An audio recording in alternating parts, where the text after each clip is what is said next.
Well, good morning. It's my pleasure to be here this morning and to welcome everyone to our March 14th Transportation Corridor Agency Board of Directors meeting.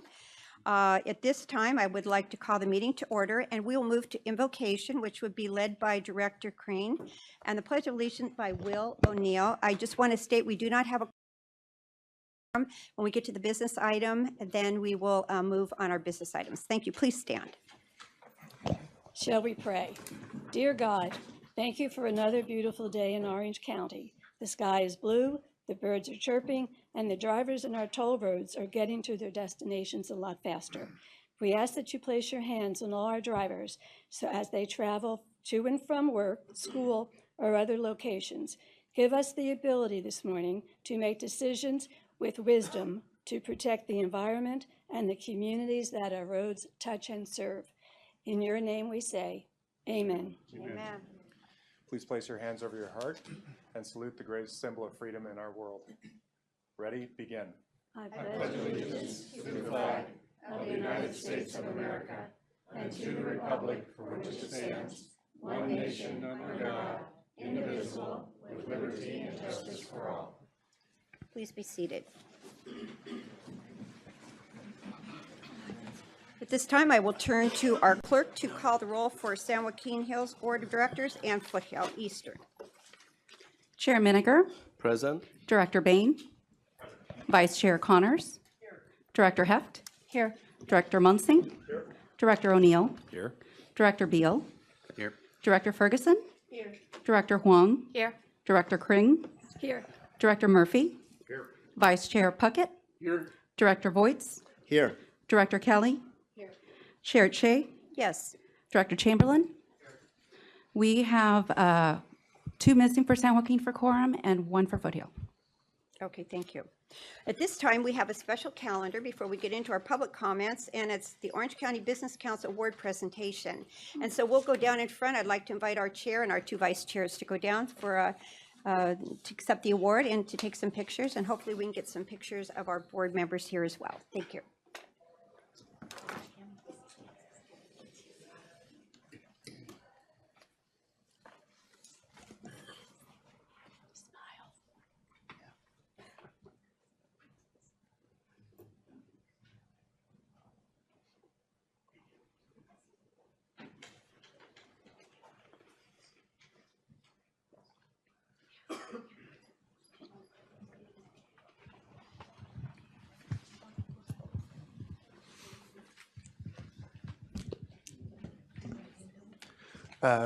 Good morning, Chairman Minigar, Chairwoman Shea, and the Honorable Board of Directors. My name is Connor Medina, and I am the Government Affairs Specialist with Orange County Business Council.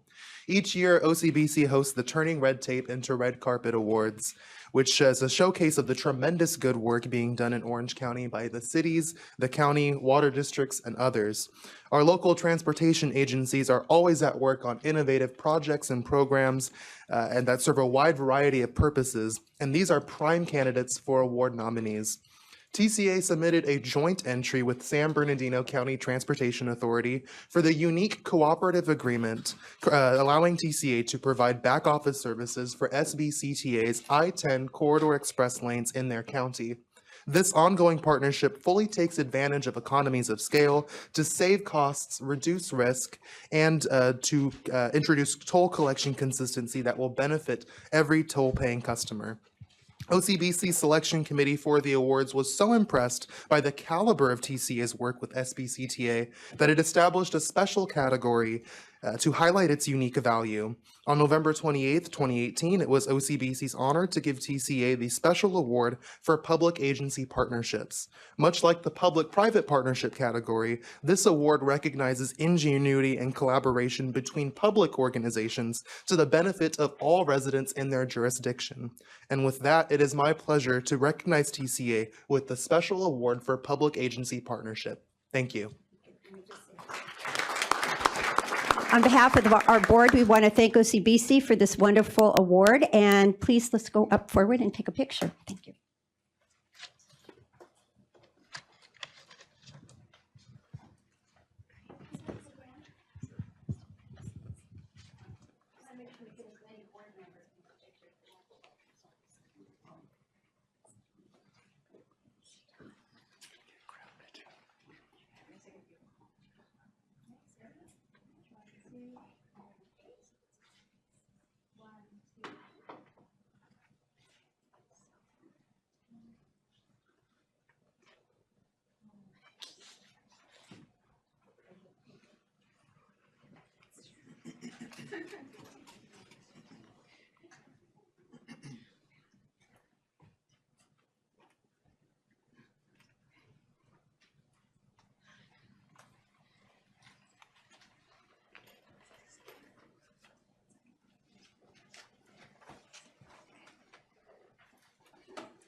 Thank you very much. So at this time, we'll move to public comments. At this time, members of the public may address the boards regarding any item within the subject matter jurisdiction of the boards, but no action may be taken on the off-agenda items unless authorized by law.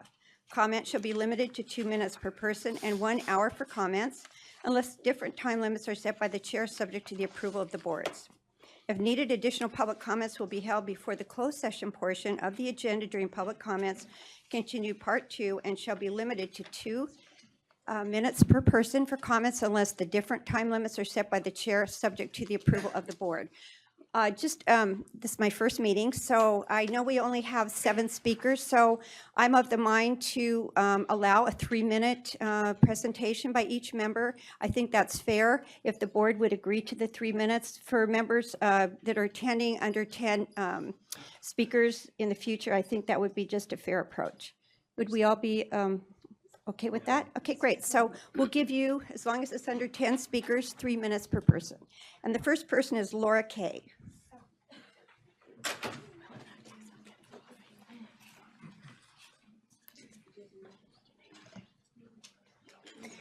Good morning.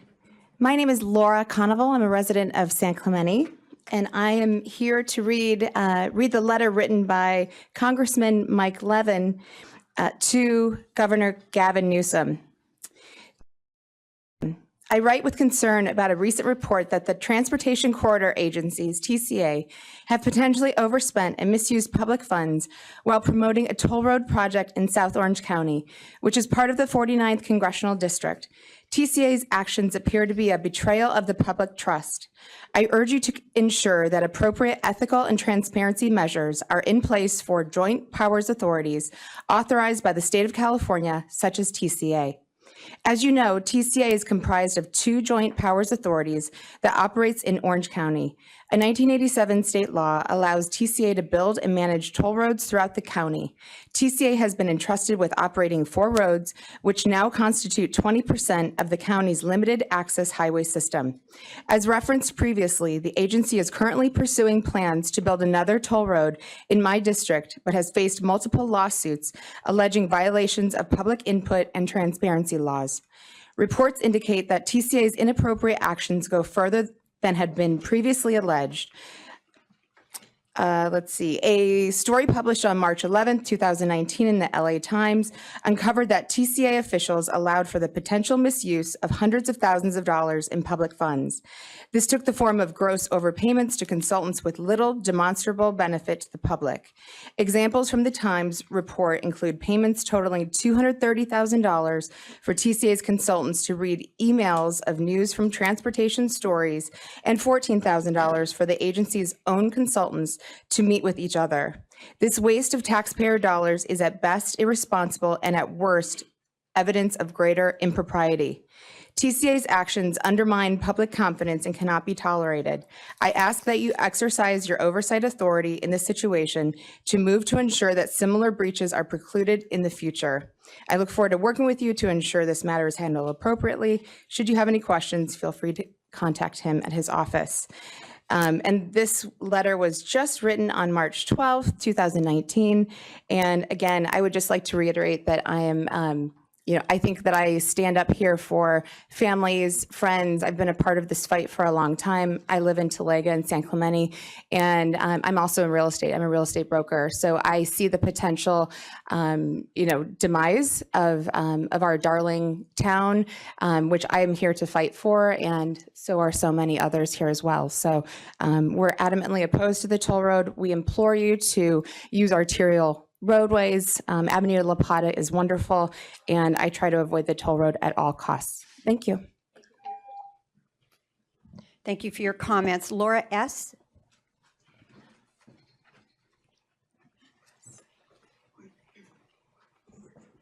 Thank you. Yes, I'm Laura S.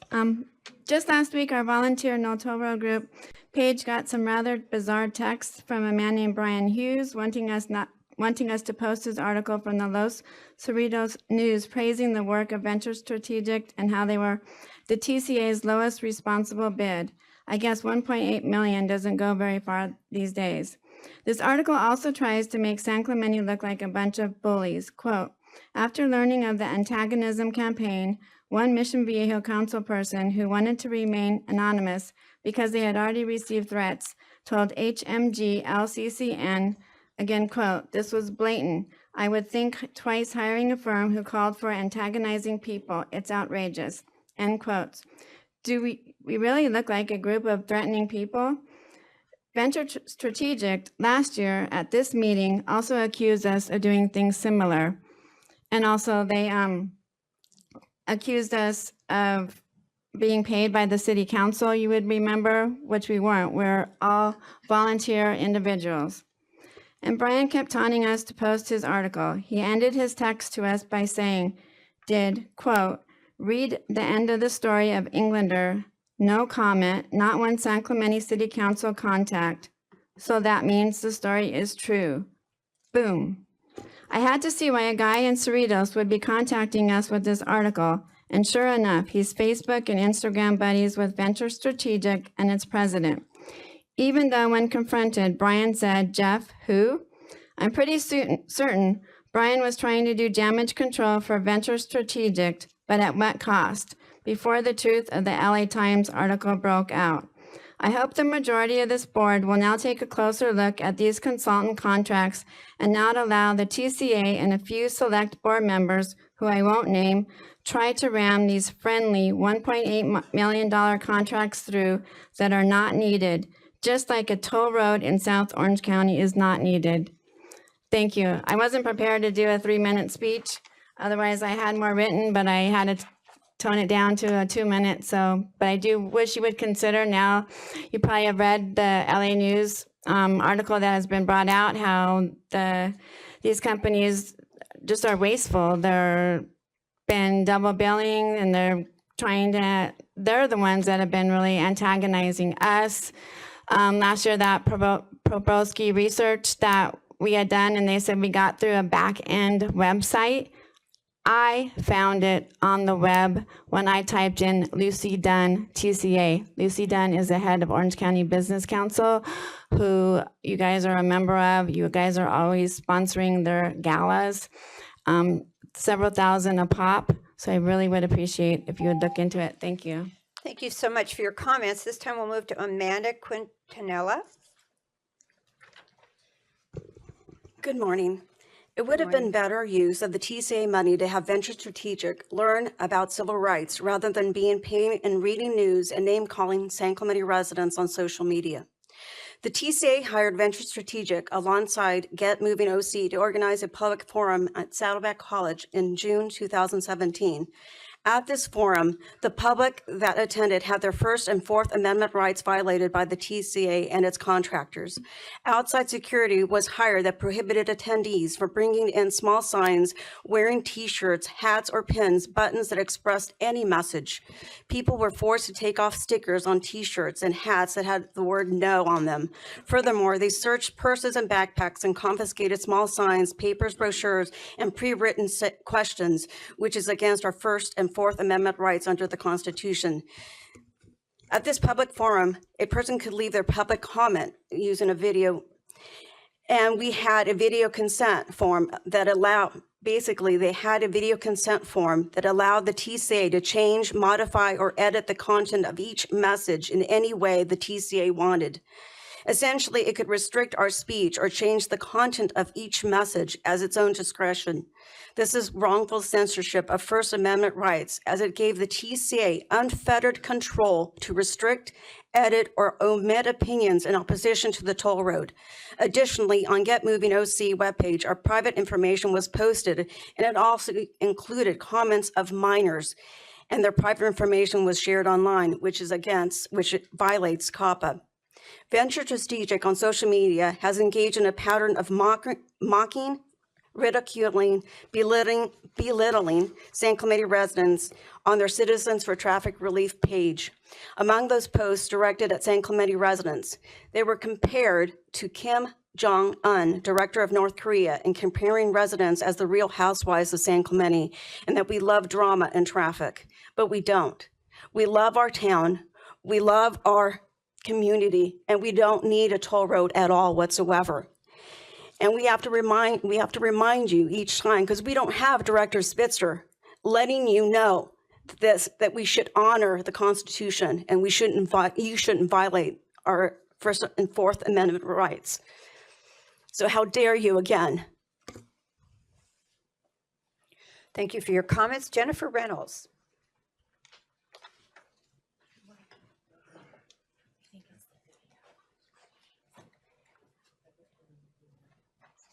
Is this the video presentation that we have? Okay, so if we could come on forward, and then we'll take 1, 2, and 3. Hi, so my husband and I are San Juan Capistrano and are violently against any of these toll roads and what it's going to do to our community. I believe we are standing here for a 2-minute presentation or a video. So do we have a video ready to go? Or? Identifying myself by my last name for a specific reason. I opened an Instagram account in January, right before my birthday, and within a couple of days, one of my new devotees was How's the Drive, which is a Instagram account facilitated by the toll roads. And I wasn't sure how you found me or how it happened so quickly, considering I don't use my last name and I post pictures of family travels. So I wasn't sure if that was done to intimidate or to harass. I don't think it's a coincidence, but it brought my attention to the PR spin doctors that you have hired. So last night, I put this together. This is the TCA's family tree with the Orange County Business Council, OCTax.org, South Orange County Economic Coalition, and this is just the first layer that I was able to find by crossing names who are board of directors on each organization. And then I started to peel back one more layer to see who does all the PR work and the public outreach. And the same names keep popping up and crossing over. I know this is a complete mess and I wouldn't even dare put this into some sort of slide because I just don't have the resources to do that. But this is what the city of San Clemente is dealing with. You are the government with endless resources and PR firms have multi-million-dollar contracts. I'm a housewife with a laptop, with sleeping kids, and this is what I do at 2 o'clock in the morning.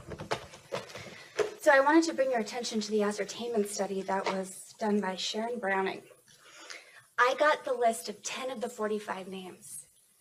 I was shocked to see who was supposedly providing objective information to help the TCA figure out your community outreach. Names on this list are on this list. That's not objectivity. That's not good faith. Thank you, Courtney W. Okay, my name is Courtney Wasetich. I am a San Clemente resident, and I have spent some time trying to figure out who all is involved with the TCA and the promotion of the extension of the 241. So I started with the TCA itself and some of the board members, and have found that there are direct connections and overlaps with board members for Orange County Business Council, OCTax.org, as well as the South Orange County Economic Coalition. In addition to the overlap with board members, we have found that money goes from the TCA to these private organizations. For example, Orange County Business Council, at the board meeting in November, received $20,000 from the TCA. Over the last, 3 years, the South Orange County Economic Coalition received over $77,000 for the TCA. Then you see somebody like Jim Leach, who works for Rancho Santa Margarita Water District and is a board of director. He is also on the South Orange County Economic Coalition. Oddly enough, he's one of the 45 people who was involved in the ascertainment study. Then you can see that Orange County Business Council goes to Lucy Dunn. She's the president. She is also on the California Transportation Commission, and she's a board of director on OCTax.org. October 30th of 2017, she had a meeting with Carolyn Cavecci, who heads up OCTax.org, as well as Mike Balzano, who is the CEO of the Building and Association of America, as well as Brian Harrington and Jennifer Fitzgerald. Jennifer Fitzgerald shows up all the time on Brian Harrington's site Citizens for Traffic Relief. Well, who does she work for? She's a city councilwoman from Fullerton, as well as an employee of Kurt Pringle and Associates, who has a relationship with the TCA. Well, the new VP of Kurt Pringle is Paul Simons. Well, he heads up the South Orange County Economic Coalition. So here you go, the incestuous family tree with the TCA.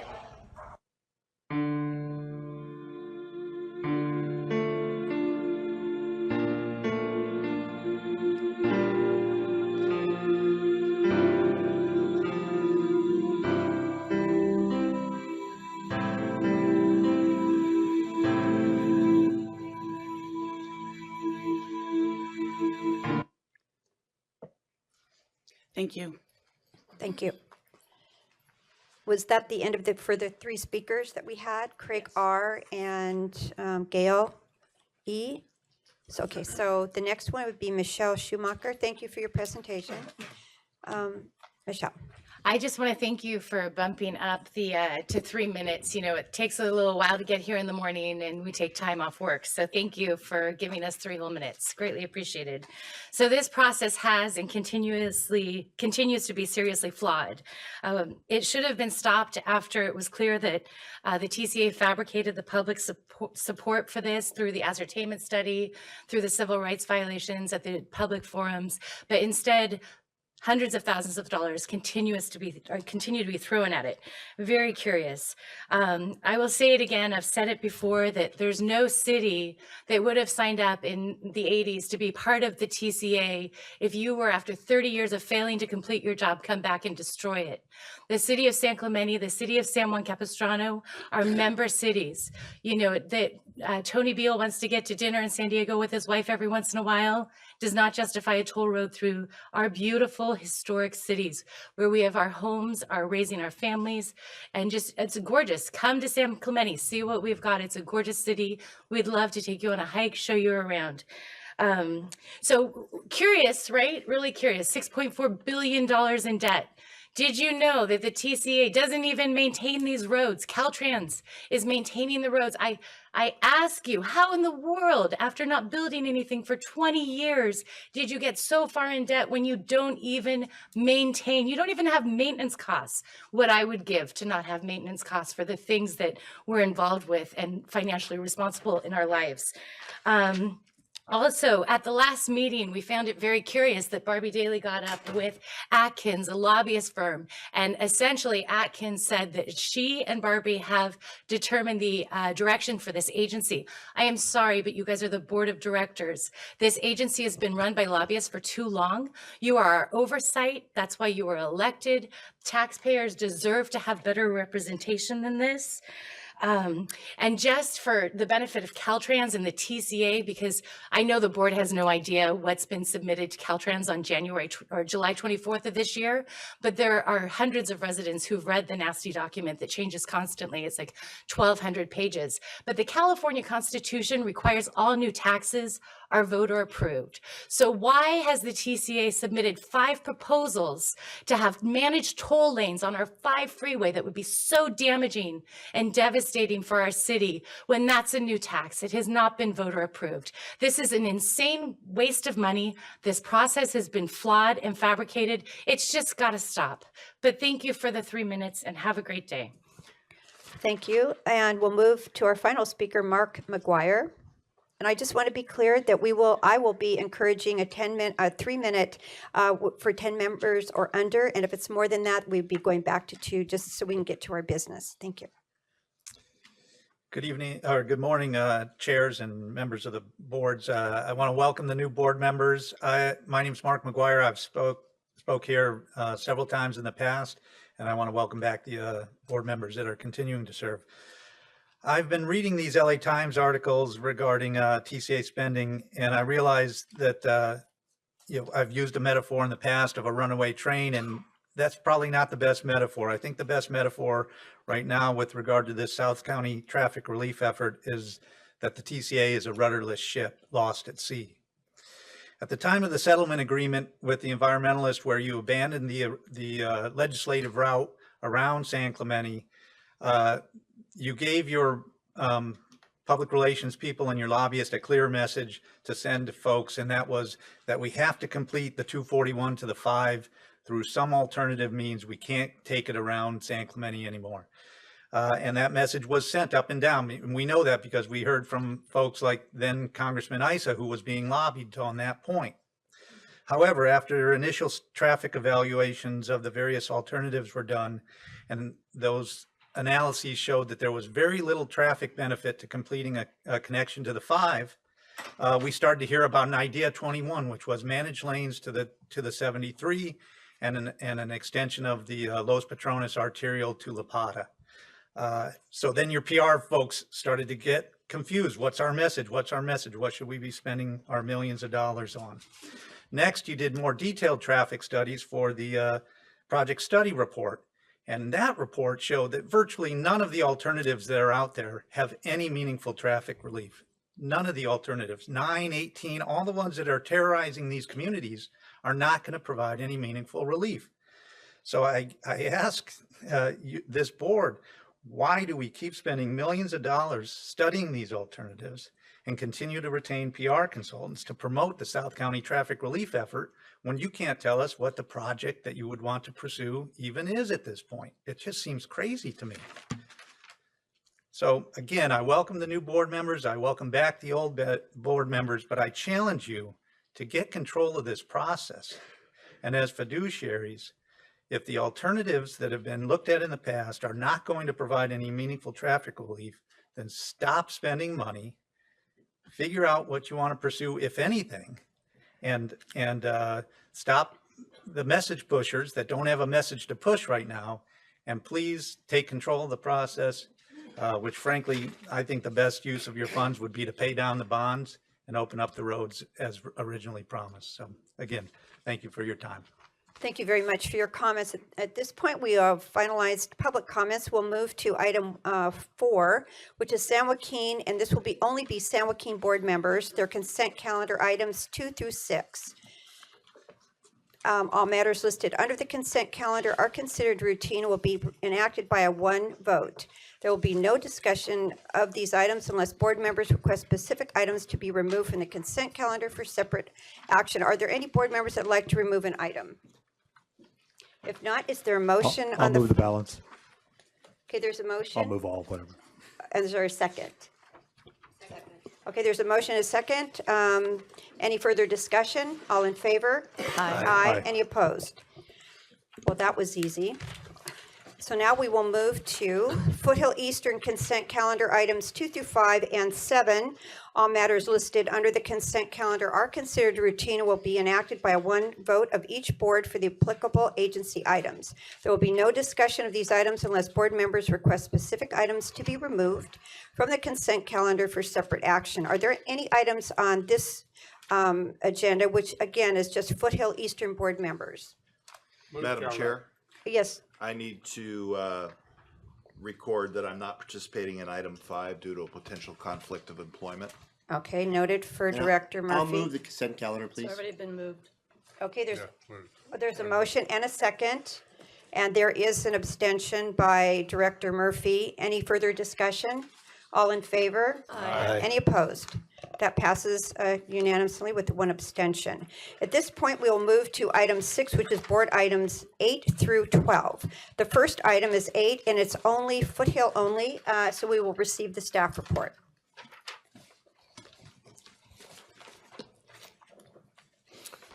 Thank you, Madam Chair. Directors, good morning. My name is Doug Ferramenga. I'm the Environmental Planning Manager for the agencies. The item before you today is a task order request to conduct biological surveys at the Saddle Club Preservation property. This item was presented at the Joint Environmental Committee in January, and the committee unanimously recommended that staff present this item to the full board for approval. By way of introduction, the agencies combined have a land management and mitigation program through which we have created, restored, and/or enhanced various types of habitats on approximately 2,200 acres across Orange County. Most of these sites are now self-sustaining and resilient and support a diverse group of organisms, some protected and listed species, like the California gnatcatcher that you see on this slide. All these sites that you see have been selected based on very specific reasons, among them what they have to offer in terms of their baseline or existing biological values. Do they have the potential to be developed into prime habitat for certain species? Do they have good riparian or maybe wetland mitigation potential? Are they connected to any open spaces? All of our sites are within or adjacent to either the central, coastal, or southern habitat conservation plans. This slide is a closer look. Little technical difficulties here. I don't know what that is. But this slide behind that is a closer look at the Foothill Eastern mitigation sites. The newest of our sites is the Saddle Club Preservation Property, which we're talking about today. This was purchased by the Foothill Eastern Transportation Corridor Agencies in December 2017. One of the very successful approaches that we use as part of our land management and mitigation program is the concept of early mitigation planning. This is not unique to us. Other agencies use this approach as well.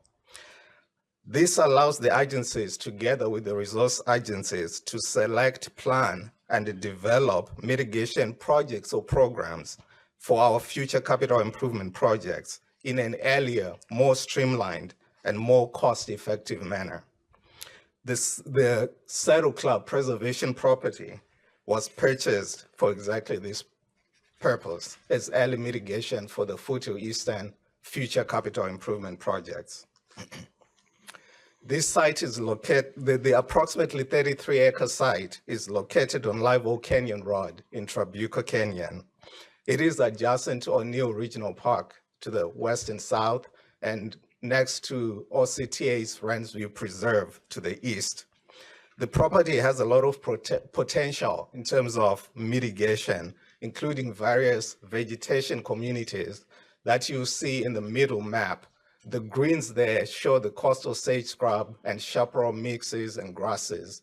The browns indicate some oak woodlands, including California sycamores and riparian live oaks. There is some gold or yellow that you can hardly see. It's buried within the browns, but that is mule fat scrub. The entire site is within an area designated by the U.S. Fish and Wildlife Agency as critical habitat for the California gnatcatcher. The southern portion is designated as critical habitat for the arroyo toad. Further to the right is a map showing the site's potential for riparian and wetland mitigation. The Live Oak Creek runs north to south through the property before it connects to Trabuco Creek, which runs across O'Neill Regional Park to the south. These vegetation types, drainages, and critical habitat designations give this property great value and high potential as a viable mitigation site. But wait, there's more. Since the agencies bought this property in December 2017, staff have been working on a site plan that is a pilot for a balanced approach for public recreation, wildlife usage, and habitat conservation. We are trying to show that these three can coexist within the same space. The current paradigm right now is that once you have public recreation with habitat conservation is jeopardized. That will be destroyed because of the trails. We are hoping to show through this site that indeed this can coexist. And once we do that, hopefully we can use this as a template to roll over to other sites. Unlike all our other properties, we will be allowing the public to access this site and enjoy the multi-trail system that's proposed. Our plan proposes a tow trail, nature plant garden, equestrian uses, and hiking. It is our goal to create an edu hiking experience. You can come, hike, get your physical exercise in, but we hope when you go home, you will actually have been more enlightened in terms of the environment in your backyard. But to do all these things, we need to understand what the site has to offer. Anecdotal evidence alone is not enough. We need a scientifically proven method of documenting the existing or baseline conditions of the site, hence our request for a task order to conduct the various tasks highlighted on pages 2 and 3 in the staff report before you, and some of those studies are highlighted in this slide. The results of these studies will be used to inform the development of our resource management plan for this site, determine site management needs, and establish priorities for this site. We can also use this information as a benchmark for our annual monitoring and reporting program for the site. These studies are conducted by qualified and resource agency approved biologists following very specific protocols laid out by the resource agencies. Staff is proposing to utilize the services of SOMAS, one of our own core biological consultants, for this task. SOMA's contract was awarded after board authorization in 2016 following a competitive procurement process. At this time, staff is requesting that the board authorize the CEO to execute task order number 8 with SOMAS for this work in an amount not to exceed $66,000, including a 10% contingency. This concludes my report, Madam Chair. The staff will be happy to take any questions the board might have. Thank you so much. Your very rich presentation. At this time, I'll turn to our Foothill board members for any questions or comments. Do we have any questions or Chair? comments? Director Voigt? Yes, and then Director Kelly. Is it a 60,000 not to exceed, and then with this a $6,000 added, not 66,000, correct? It's 66, yes, 60,000. including the contingency. Yeah, and then 10. Okay. Yes. Okay. I want to commend our staff and Mike for actually looking at a balanced approach. Far too often, we as TCA, OCTA have taken public lands and turned it into conservatories where people that want to hike in our beautiful mountains or horseback ride in our beautiful mountains have not been able to access those and been chased out by rangers and threatened with tickets. And I want to say that I am a big supporter of this because I think that our mountains are beautiful, and I think that we have so much to offer up there. And I think that a balanced approach is the way that we go in the future. And we're using public funds to do this. I think that the public should have access to it on a balanced approach. So thank you so much, and I commend the work that's been done. Thank you so much. Thank you for your comments. And Director Kelly. Yes, it really does look beautiful. I was wondering on the trail that will be included for public use, does that connect to any of our other county trail systems, or how is that accessible? Yes, so this site is within the Foothill Trabuco specific plan, and within that plan there are regional trails that were planned to connect with other trails that go through around the surrounding open spaces, connecting to O'Neill Regional Park to the south and through OCTA all the way to the Cleveland National Forest. So what we'll be doing is to keep that trail connected. So we will connect that and let what was originally proposed stay in place. Okay, so this is a missing link to connect the trail, or it's been in existence and we're just keeping it open? Well, so the way that the region or that area is planned is that as the area is developed, people will give access to connect the planned regional system. So it is planned, but not currently in place. Director Kelly, there is an existing trail system out there, and we will provide a missing link between the two, making the connection between O'Neill Regional Park just to the west of the property, and then also the Trabuco Plan trails to the north. So yes, it is a linkage that we're providing. Okay, I've been on the OC Parks Commission in the past, and I know that trail connectivity is really important, and this is sounds like a real asset then to be able to provide this missing link. And keep that trail connectivity going and adding to it. So it sounds great. Thank you very much for your comments. And Director Bartlett, is there, Director Murphy, you're next? Okay.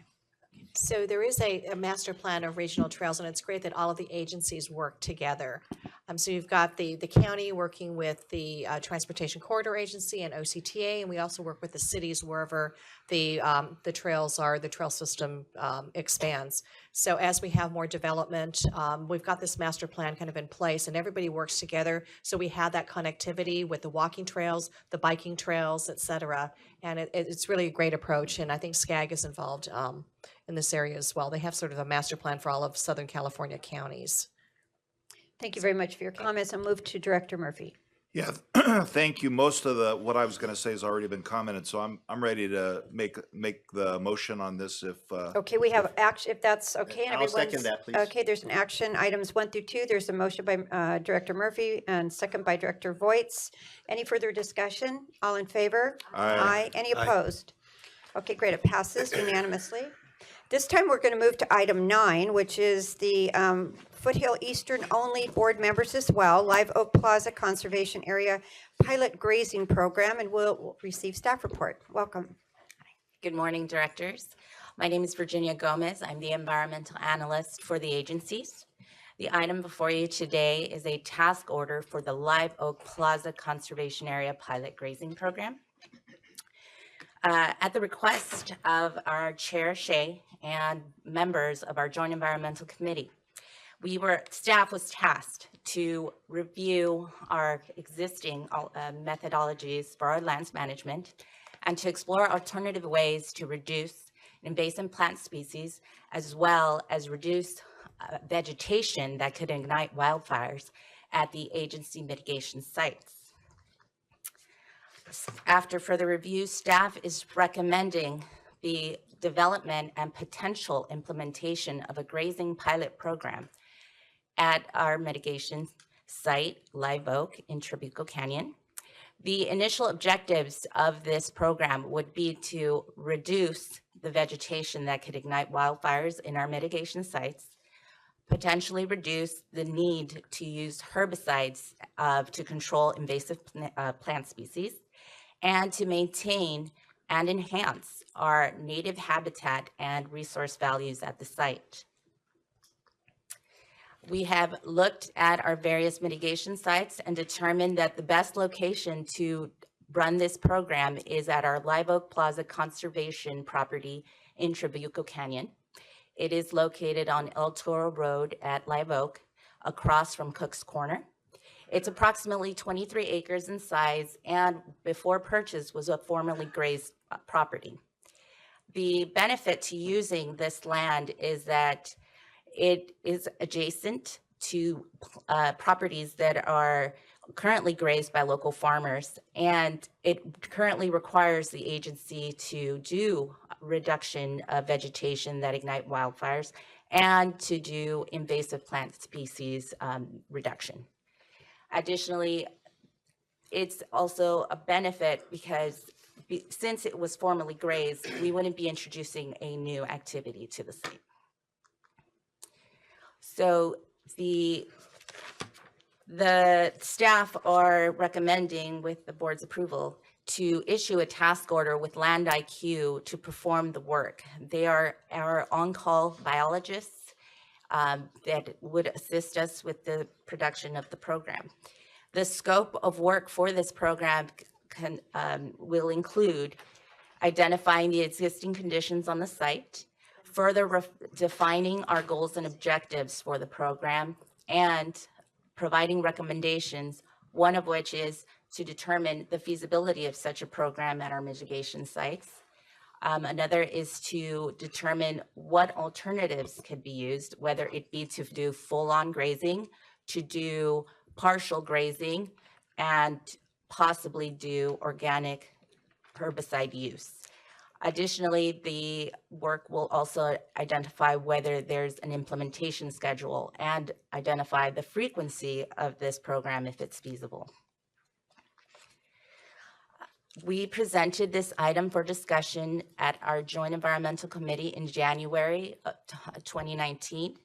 The committee members were in full support and recommended that we bring these items and these recommendations before you. I'm happy to answer any questions that you might have at this time. At this time, thank you so much for the presentation. I went out with Valerie to the site, and we met with one of the cattle grazers that originally had grazed that area. So it's just a really good way to mitigate it, but doing it in a more safe and organic way, a natural way. So we're quite excited about the program. I know that this is Foothill, but if I could turn to our council, can our environmental committee, if they have any comments, respond, even though they're not on Foothill, or how would we approach that? Briefly. Okay, so I know that Director Connors wanted to share a thought, if that's okay, and then I'll turn to Director Kelly, and then Director Voights. Hard for me to be brief, but I'll do my best. I just want to say I sit on the Environmental Committee, and I wholeheartedly support this as a low-tech mitigation measure. I'm always interested in the concept of bringing in livestock, because livestock, poops out what they eat. And if you bring in livestock from someplace else, then you have a danger that they will leave behind the seeds of whatever they ate at the last place, and then you get more invasive species. So now these professional livestock managers have arranged for the animals to have a period of eating sterile feed with no viable seeds before they come onto our mitigation areas. Also want to express my appreciation for our move towards organic herbicides. I think the TCA unfortunately has come a little late to this movement, but we're doing well in getting rid of the toxic, inexpensive toxic herbicides that tend to contaminate our groundwater and our watershed. So thank you. Thanks for your comments. And then Director Kelly, Director Voights, did you ask to speak? Okay, go ahead. Are we currently doing weed abatement there? Yes, we are. And what is the method? At this particular site, it is mechanical only. We utilize lawnmowers. Okay. So I like the idea of this natural approach, and this is unincorporated county? Yes. It's not within a city limit. Okay. So it's also a kind of a feather in our cap as far as I'm always thinking about things from a SCAG perspective too, and the entire metropolitan planning organization has been asked to reduce greenhouse gas emissions, as you know, as all of our cities have in our jurisdictions. So this is, even though it's a small area, it's kind of a small thing, it's really going in that right direction. So I support it. Thank you. Thank you. And just a quick follow-up before we went to Director Voights. In our city, we've been testing goats. I know the fire authority is looking to test goats in these areas that are difficult to manage. So it's a real, we believe, a feather in the cap for this agency to move in that direction. We really are environmentally conservative. We want to be great conservation leaders in the community. So we think this is a really first step. Director Voights. I once again applaud TCA's initiative in opening up these lands once again for public use. These lands were used by the cattle ranchers in the Chabuco Canyon for years, and I think that $60,000 to have the ranchers come back under the property is exorbitant. Is there not a way that we can charge a small fee and just let the ranchers come back on? That's my question. Director Voights, the $60,000 is really to develop the program, the plan that tells us the whens and hows and ifs. The fees for the cattle ranchers would come later after we develop the program, the plan. So this really is for the biologist and the certified range manager to develop the program for us to move into allowing cattle back onto the property. So if we're using $60,000 for those biologists to come out and survey how to take the barbed wire fence down between the two properties now, is there not a way that we can have the biologists look into the rancher's property neighboring this and maybe look at other plants? Because the fact is, if we're looking at invasive species, then we're actually, instead of having the ranchers go on sterile food for month or two before. It's like we're jumping all these hurdles. Is there not a way that we can have them maybe survey the land that's the cattle are coming from, because it's just neighboring over the chain link or the barbed wire fence? Yes, you're correct. It is adjacent to the fence, the property next door. But this property itself, the 23 acres, has very sensitive lands within it. It has coastal sage scrub, has a seasonal pond with listed species in it, has oak trees. So we want to make sure that those resources are still protected, which is why we're asking for biologists to make sure that they are protected. At the same time, we're able to reduce the other areas with the weeds to make sure this all balanced together. But sometimes when the biologists I get nervous when the biologists get involved, because the fact is they're the ones that want us to close the property to horses, to the cattle, to the hikers. So sometimes I get nervous when they get involved. And so I think that if you're going to get the biologists involved, maybe have the ranchers, since they're going to be using the land, allow the ranchers to open up their property to have the biologists go through and just survey and maybe look at that the invasive species that are in the neighboring lot. So if I could add, we picked this property for a pilot program. We're going to be evaluating this for all of our properties. So it's not just one adjacent property and how it would be if you would allow grazing on this. We're using this property as a pilot to evaluate these methods and see if it would be able to be extended to more of our properties. Okay. So this would be something we documented. Yes.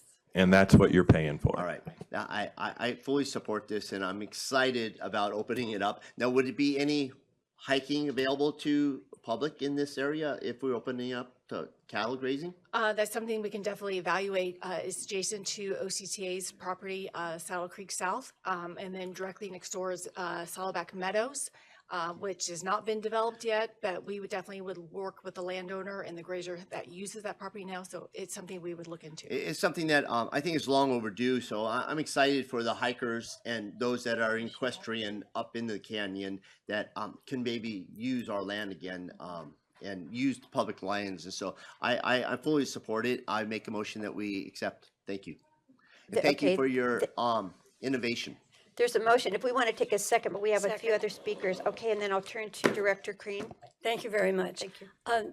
Goats were mentioned. Anaheim's been using goats for years because we have the hills, which are very prone to fires. And so when you clear the brush out, the fires skip you. So if anybody wants to know anything about goats, contact Anaheim. And unfortunately, when we had them, I took my dog. He's 11 pounds. And the herder said, you can't bring a dog because it absolutely terrifies the goats. So don't bring a little tiny one or a big one because the goats will go crazy. Thank you. It's interesting. So many of the school children and the families around these areas where you're having goats come on, they just love to come up and watch them. It's really quite exciting. So Janine wanted to ask a question. Are you on the environmental committee? Because it really is for environmental committee. And is it just a general question? It's a very general question, and it may have been something that was already discussed, and I just wanted to bring it up because I was thinking just in terms of the idea of having animals grazing there. Has some thought been given to, this is, right next to, it was mentioned, next to Cook's Corners, has the thought been given to wild animals like bobcats and mountain lions being attracted to that area and how that might be mitigated if that came up? Well, I think the biologists will be looking at all of these factors. So that's what we're doing here today in regard to this. Okay, I just wanted to bring that up Sure. as something. No, that's to, a good point. Thank you. Okay, so there is a motion and a second on the table. Is there any further discussion? All in favor? Aye. Any opposed? Okay, great. It passes unanimously. Thank you so much. I think it's going to be very exciting. We'd love to have an update after we get through with the study, if that's okay. This time we'll move to item 10, which is joint San Joaquin and Foothill. So all board members can participate and should participate in this item. It's mobile app contract. So I will call on our staff, Rick Carey, to give us an update. Hi, good to see you. Good morning. I'm Rick Carrier, the Director of Technical Systems, and the item before you is the Toll Roads Mobile Application Contract. The Toll Roads mobile app was originally developed in 2013. It was one of the first mobile apps for tolling. The current version was launched in 2016. The app functions as an extension of our customer service center and enables our customers to perform self-service functions without having to contact a customer service representative. Our customers can use the app to open and maintain accounts, pay a one-time toll, or make a violation payment. The app is used by approximately 120,000 customers every month. The existing mobile app contract expired in December 2018. Staff issued a request for proposals in September, and 38 firms downloaded the RFP, but we only received one proposal. Staff canceled the procurement, and I reached out to the firms that didn't propose to better understand why. The majority indicated that they needed additional time due to workload and other commitments. We reissued the RFP in November and received 5 responsive proposals. The scope of the work is for a firm to maintain the existing mobile app, monitor the Apple and Android platforms for upcoming changes, and ensure that our app continues to work with those changes. The contractor will monitor customer feedback and also provide enhancements to the app. The selected firm will update the app to support upcoming account consolidation changes, incorporate new payment methods such as Apple Pay, Google Pay, and PayPal, provide push notifications for customers who opt in to receive them, incorporate license plate capture using the mobile device camera, and integrate iPhone X Face ID. An evaluation team made up of representatives from IT, toll ops, and the communications departments evaluated the 5 proposals using a best value approach. The evaluation considered the experience of the firm and their staff, proposers' understanding of TCA's requirements, innovation, and price. A unique aspect of this procurement is that we requested proposers to identify other apps they had developed. The evaluation team downloaded and reviewed those apps. That provided the team an opportunity to test drive the proposal's work as a part of the evaluation. This gave staff an example of the quality of work we could expect from each proposer. The Axiom XL Incorporated proposal emerged as a clear leader from the other 4 proposals. They have the most experience developing and maintaining mobile apps that are similar in scope and user base as the Toll Roads mobile app. They have a large, experienced team located in San Diego, and their hourly rates were the lowest among the 5 proposals. The other 4 firms didn't offer the depth and breadth of comparable experience as Axiom, with the possible exception of IBI, who was the contractor that developed the existing app. TCA experienced some quality assurance and test challenges with the IBI team, and one of the references that they provided also mentioned QA and test issues. Those issues and IBI's high hourly cost decreased their evaluation point totals. Axiom has developed and is maintaining mobile apps for large transportation agencies such as the Federal Highway Administration, FHWA, the Los Angeles Metropolitan Transit Authority, the University of California at Berkeley, and Caltrans. Axiom's proposal highlighted their innovation, forward-thinking focus, and an emphasis on providing an intuitive, user-friendly solution. Axiom's familiarity with security, data encryption, and the payment card industry data security standard was evident in the apps that they developed for other transportation agencies. The Joint Toll Ops Committee unanimously approved this item at our February 27th meeting. Staff recommends awarding Axiom XL a 3-year time and materials contract with 2 additional 1-year options with fixed hourly rates in the amount of $110,160 for the San Joaquin Hills Agency and $105,840 for the Foothill Eastern Agency to maintain and enhance the Toll Roads mobile app. Additionally, staff recommends that the board authorize the CEO to execute additional changes to the Axiom contract within 10% of the contract value for a total not to exceed cost of $237,600 spread over 3 years. With that, I'd be happy to answer any questions. Thank you very much for your comprehensive staff report. I want to open the item up now for discussion and questions. I do have a question from Chair Minigar, or maybe a point, and then also from Cynthia Connors. Thank you, Madam Chair. I'm very pleased with the outcome of the discussions and evaluations. I do serve on the Toll Ops Joint Committee, and I'm very proud of the organization, this agency, that for this particular procurement on every category, not only this firm, the team ranked #1, but also I looked at their individual independent prices that happen to be the lowest of all, out of all the 5 firms. With regard to the project managers, developers, and QA and testing, they had the lowest pricing. And I am aware of what they do for Los Angeles County MTA and Caltrans and Federal Highway Administration. So therefore, I'm very pleased with the outcome of the discussions and the recommendation to the board. Thank you, ma'am. Yes, thank you, Chair Minigar. And now I'll turn to Director Connors or Vice Chair Connors. Thank you. Thank you. I just had a short question on part of the functionality of the app. You referred to license plate photo capture using the iPhone's photo system. I know that in our tolling operations, we use license plate capture as a major part of our technology.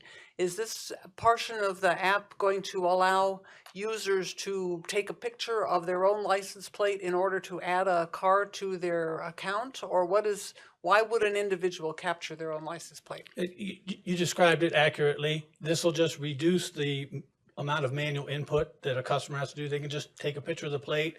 We'll come up with a response. Is this plate ABC123? They hit the button and we will add that plate number to their account. Okay, thank you. Thank you. Is there any other questions or comments? Okay, at this time, I will take a motion and a second from San Joaquin Board. I make a motion to approve. Okay, there's a motion and a second from San Joaquin. I will ask now for a motion for Foothill Eastern. Move on behalf of Foothill. And a second. Okay, there's a motion and a second. Hopefully the clerk was able to capture that. With that, all in favor? Aye. We can do it together, can we not? Or do we have to do it separately? You can do it together unless you have That's what I thought, opposed, so, and then okay, you have to count them. Right, that's what I thought. Okay, so because we're all unanimous, all in favor? Aye. Any opposed? Great, with that, we will move on to item 11, which is joint San Joaquin and Foothill item.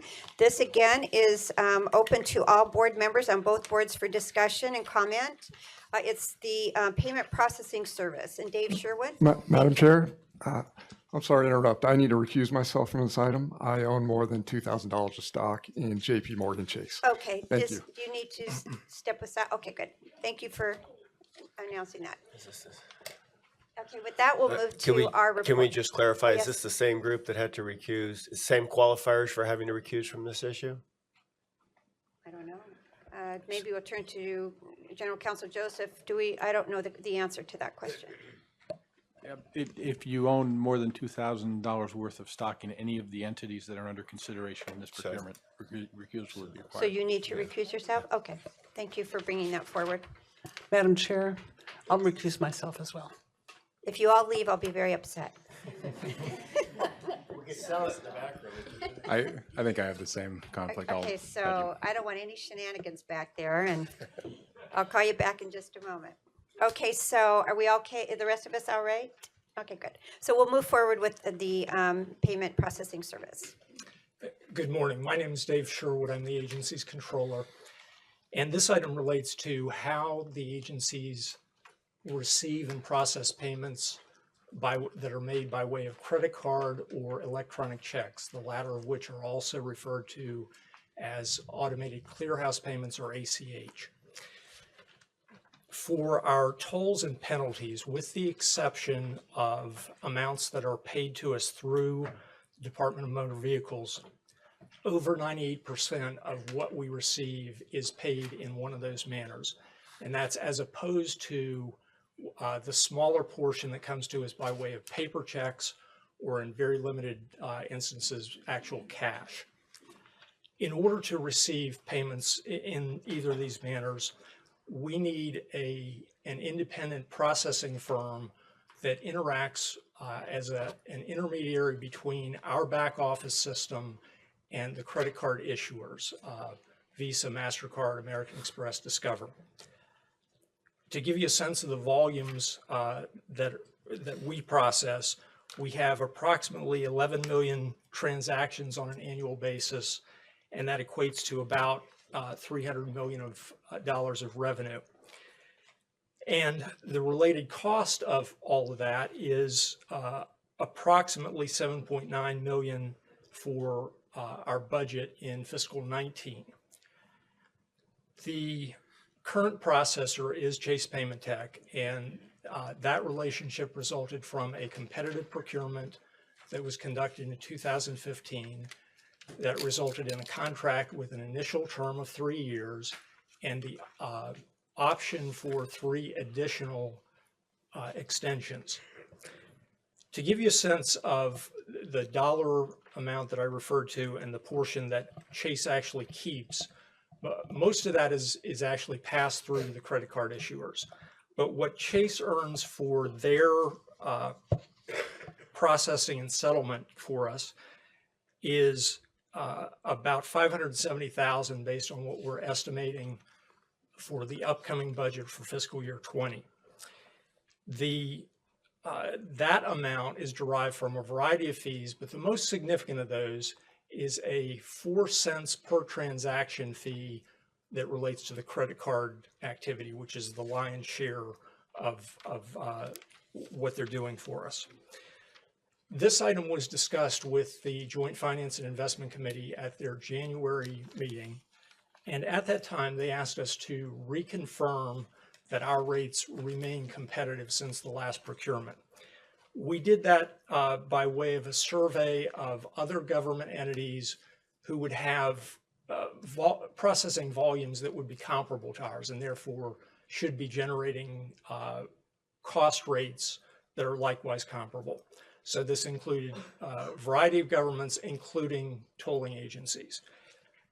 In that survey, what we learned was that our 4 cent rate still continues to be very comparable, in fact, very attractive. The next best rate that we were able to find was one entity that had a rate of 4.3 cents.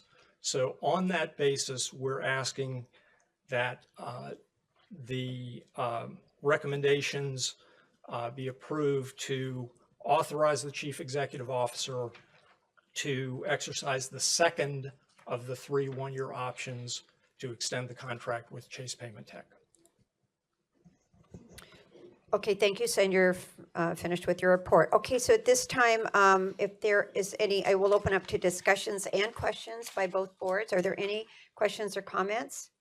I'll move it for foothill. I'll second that, Joint. Okay, so there's a motion by Director Puckett and by a second by Director Voigt for Foothill. I'll move it for San Juan. I'll second. Okay, so motion from Director Munzing and second by Director Heft. Is there any other comments or questions? All in favor? Aye. Any opposed? Great, thank you. Passes unanimously, and we will ask the other board members to come back in if someone could grab them.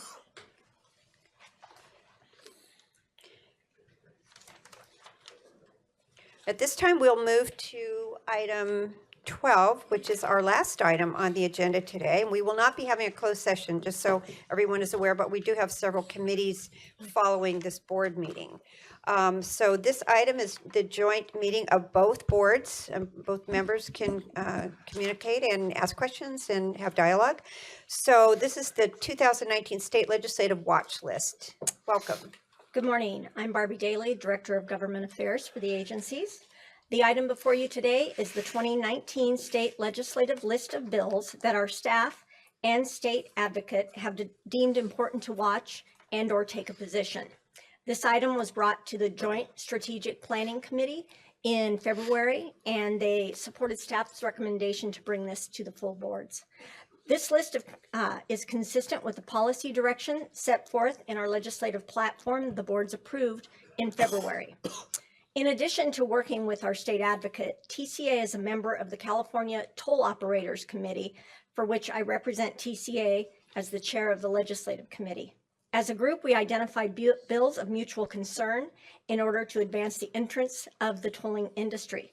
We work as a consortium to support, oppose, and monitor these bills. TCA also coordinates with our regional transportation agencies when needed on issues of mutual interest. At this time, I'd like to introduce Bob Naylor of Robert W. Naylor Advocacy, who represents TCA in Sacramento. Bob is here to introduce what we refer to as the watch list and answer any questions you may have. Thank you very much. Welcome. Welcome, Madam Chair, Mr. Chair. There were 2,576 bills introduced by the deadline of February 22nd. Plus, there have been 33 committee bills, 11 Assembly constitutional amendments, and 5 Senate constitutional amendments. And then there's a budget trailer bill on the governor's finance department website. We've looked through all these bills. We've sorted out these in 4 categories that reflect your legislative priorities: governance and operation of government entities, privacy, which relates to regulation of how we treat personal identifiable information, transportation, and resources, which is CEQA and other related topics. The one bill that we're asking for you to get involved with today is AB 252 by Mr. Daley, which makes permanent the delegation of NEPA authority, that's the National Environmental Policy Act, to Caltrans, which has been a streamlining effort that was supported at the federal level, authorized at the federal level, and now is being implemented, and it really speeds the environmental process up. This bill has no controversy. We're asking the board to support it. The bill that is on the website may be of interest to some of you as members of city councils.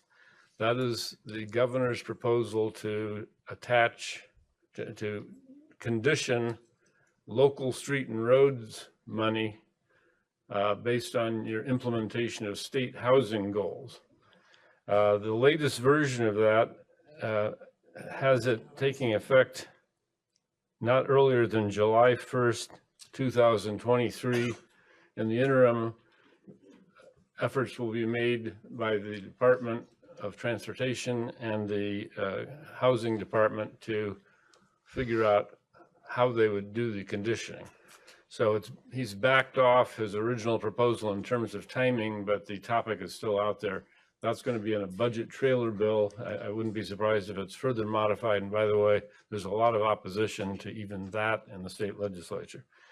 So with that, unless there are questions on other particular bills, that's my report. Thank you so very much. And I want to open this up to discussions and questions by the board of both boards. So are there any questions or comments? Oh, yes, Vice Chair Connors. For cities that want to check that out on the website, is there a number to look at to find this budget trailer bill? If you go on the DOF, that's Department of Finance, dof.ca.gov website, you'll see a button called trailer bills. And you have to scroll down to the relevant topic. I think it's under transportation. Oh, it's under housing. I think it's the last group of trailer bills on the website. And it's a long bill, but if you look for a reference to Street and Highways Code 2032H2, that is the reference to the street and roads money and the formula distribution to local governments. And that's where the condition is proposed. We'll send out a link to all the board members. Oh, thank you so much. That'd be great. Are there any other questions or comments? At this time we have, oh, I'm sorry. Oh, yes, Mr. Chamberlain. I just wanted to sort of reemphasize the point on the Daley bill. Caltrans has been using NEPA streamlining for some time now, although we continually had a sunset date through the legislature where that expired. And so this current bill from Daley does not include a sunset date. We're hoping that that will continue and remain in there. As far as efficiencies go related to Caltrans and the state assuming NEPA assignment, last year alone, we believe that we saved approximately $13 million in savings. Those efficiencies, among others, can be found in Caltrans 1718 efficiency report if you have interest in that. Thank you very much. Any other comments or thoughts? Okay, with that, we will move.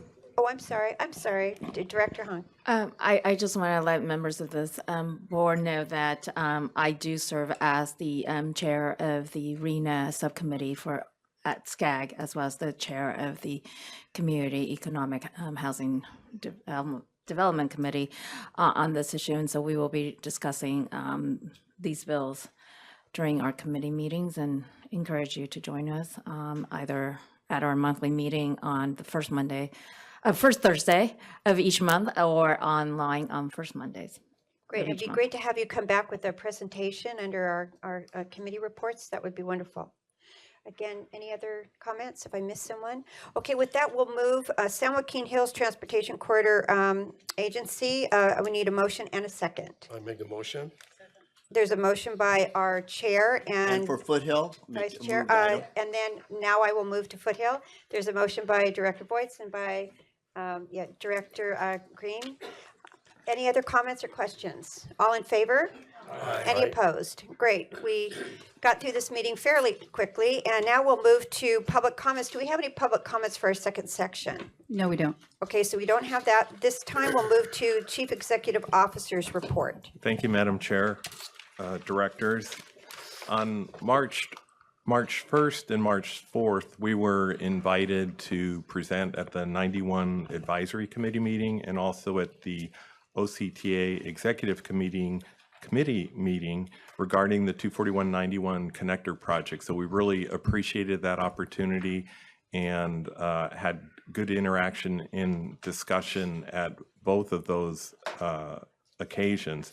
At the OCTA Executive Committee meeting, Director Murphy, who's a member of that committee, extended an invitation to OCTA and RCTC to come to TCA and present on that project. And as such, we will be extending an invitation to those two organizations. And just wanted that at the April board meeting, we will have some focused information and presentations on the 24191 project. So we're excited for that opportunity and look forward to that. Moving to our traffic and revenue reports. So as you all know, we had a lot of rain in February. We had no days where we touched 70 degrees in February.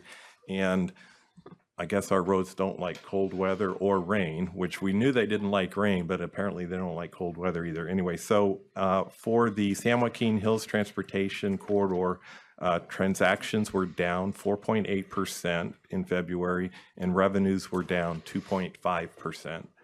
And for the Foothill Eastern, transactions were down 2.3% in February, and revenues were down 0.9%. So we can look forward to 2020, though, because we'll get an extra day in February. That concludes my report. Thank you. You know, we had like 32 inches of rain through February since I think it was October. I looked on the weather report, so that's understandable, but thank you for your report. Are there any other reports or comments that need to be made? Yes, turn to Director Bain. Yes, and I believe Director Ferguson will have some comments as well. I kind of want to address the elephant that I think is in the room, at least from San Clemente's perspective. I hope you're not talking about the new chair of the board here. Not at all. Okay, great, That's good. But the LA Times article that came out, and I think some of the speakers spoke to that. We're going to set up some information for the group here. But you know, I read the article, as I'm sure most of you have, and there was some pretty concerning, especially as a new member of this board, some pretty concerning numbers that were thrown out there. In terms of spending, what we're spending it on, and some double billing and some other things that were concerning, to say the very least. So I'm going to have a motion to make, and I'd like to make that, but to set up sort of the context as to why I think this motion is appropriate, if you just bear with me for a few minutes here. If you don't mind, I was going to address some of this too, but I just want to turn to our council, because I'm not sure on, just for procedural, I'm not sure under director's reports we can actually make a motion. It's not, any direction has not been on the agenda. So would you mind if I just turn to our city, or not our city attorney, but our board attorney, just to give a response, our legal counsel? Sure. Well, a motion cannot be made on a substantive matter that is not on the board agenda. However, a motion could be made to add an item to the agenda, but there would need to be a finding under the Brown Act, both that there was a need for immediate action and that the need came to the board's attention after the posting of the agenda, which was this past Thursday, March 7th. And would you opine that that has happened? Again, I'm not in opposition to you sharing your thoughts, but I just want to make sure procedurally we're doing the correct thing. Because is this even part of the agenda when we're just at comments? Well, I can't opine without having heard the Okay, basis so for why the don't we motion. let you go forward and then we'll have our council And that's- respond to your motion, what your plan So what is. Mr. Joseph is referring to is the late breaking exception for the Brown Act. So my understanding is the agenda was posted on Thursday. This article came out after that fact. And in fact, there have been, I think, 3 articles in the LA Times at this point, and including Mr. Levin's letter, which came after our agenda was posted. So I think, number one, the late breaking exception would apply. And I think waiting a month in light of the numbers and the things that have been disclosed would be, I think, a bad idea for this board. And I think it needs to be addressed earlier. So in that context, and for those, hopefully everyone's had a chance to read those articles. And Director Marriott, I think last June, raised the question to Mr. Kramer as to what oversight was going on with some of these bills. And the response to that was that Mr. Chesney, including our planning ad hoc committee, were reviewing all of these bills. And I think that's concerning because some of the things that were uncovered by the LA Times article were 28 hours are being billed in a day by some of our consultants. 1,300 hours were billed towards reviewing news, and Director Voigt, you astutely stated earlier that $60,000 for GOAT seems like a lot of money. $230,000 to me seems like a lot of money for folks to read the news. And I know as part of my practice as an attorney, I read the news for my clients, but I don't bill for that. And looking back at some of these contracts, and they're on this board here, I don't know that reading the news was included in the scope of work that we as a board have previously approved there. So, and then the other concerning part of this is, Mr. Chesney was asked, and I'm not trying to pick on staff. I think the issues here are structural. They're endemic. I don't think staff is trying to do anything inappropriately. At least I hope not. But, when Mr. Chesney was asked, are these folks reviewing the news? Are we paying them to do that? He said no.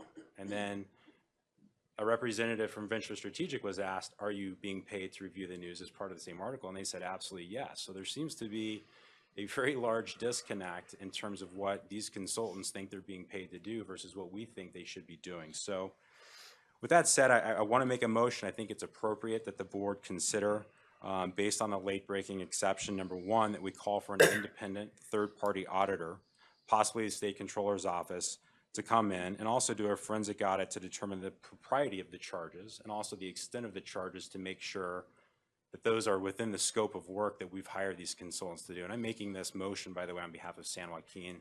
I'll let Director Ferguson speak to Foothills Eastern. But the second is to stop work on all these consultants to make sure that it is very clear to them in terms of what their scope is and making sure they're staying on task with that scope of work. So a couple of questions of staff, because I know staff is here.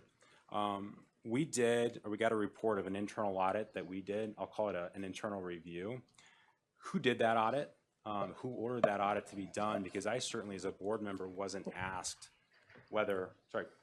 Yes, we'll Yes, let our legal Madam counsel Chair. jump in where you feel that we need to. At this point, as a point of procedure, the first thing that has to be determined is whether a motion, the substantive motion that the director is referring to, can even be considered, because it's not on the agenda.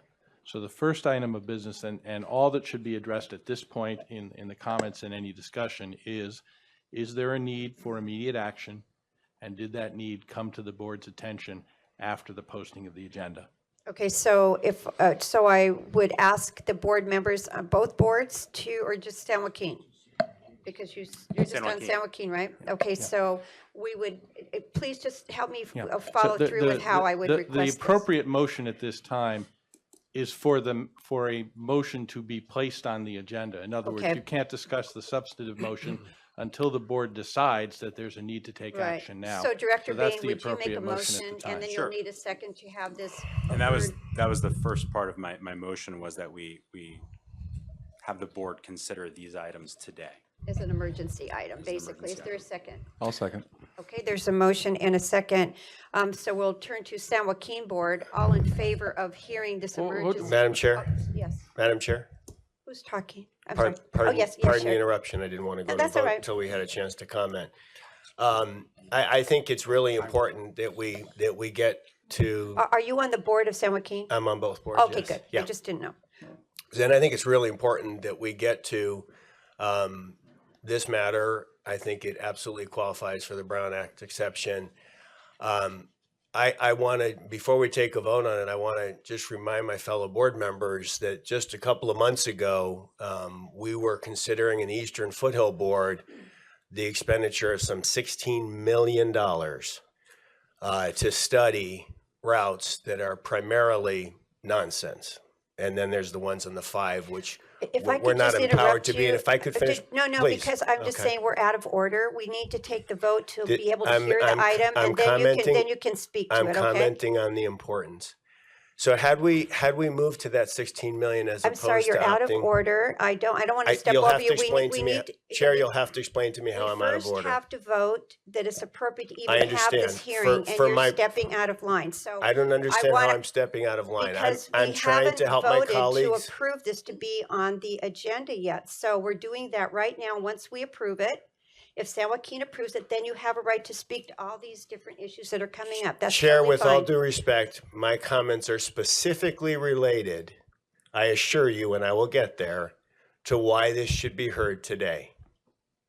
So 16 million divided by roughly 200 business If I can days turn to executive is counsel. $80,000 a Is day. this appropriate to allow him to speak, or, and I don't want to be out I'm of line. almost finished. If Chair would just allow me to get to my point, it will underscore the need for the matter to be discussed today. It doesn't appear that the 16 million is what is at issue in this motion. No, it isn't. We came a So handful we of have a votes very from simple 16 motion million, before which us. is I don't know $80,000 what would a be the day. procedure to have, does the mic need to be turned off? You're welcome to speak once we approve to even hear this today, and you're not at. Well, even at when 5 we million, get- it's 30,000 a day. Okay, so So with that consideration, I'd ask you to think about the question before us. so we have a motion on the floor in a second. Yes, One item Counsel. of information I think that may be helpful to the board, Yes. to the boards, and that is that a press release which was provided to all of the board members regarding the audits of both the Venture Strategic and the Pringle contracts was distributed on the 27th of February, which was well in advance of the posting of the agenda. And those are the issues that bring this matter to the board today. okay, so I need you to direct us, because this is something that we have not dealt with in the past, so I need to understand, we have a motion and a second on the floor. Is this, as I'm understanding you, the proper procedure to move forward and take this vote? Just to be Each heard. agency must find by a 2/3 vote Okay. two things. Number one, that there is a need for immediate action. In other words, it has to happen today as opposed to the next Okay. meeting. And number two, that the need for immediate action came to the board's attention after the agenda was posted. And what is your understanding about that second point?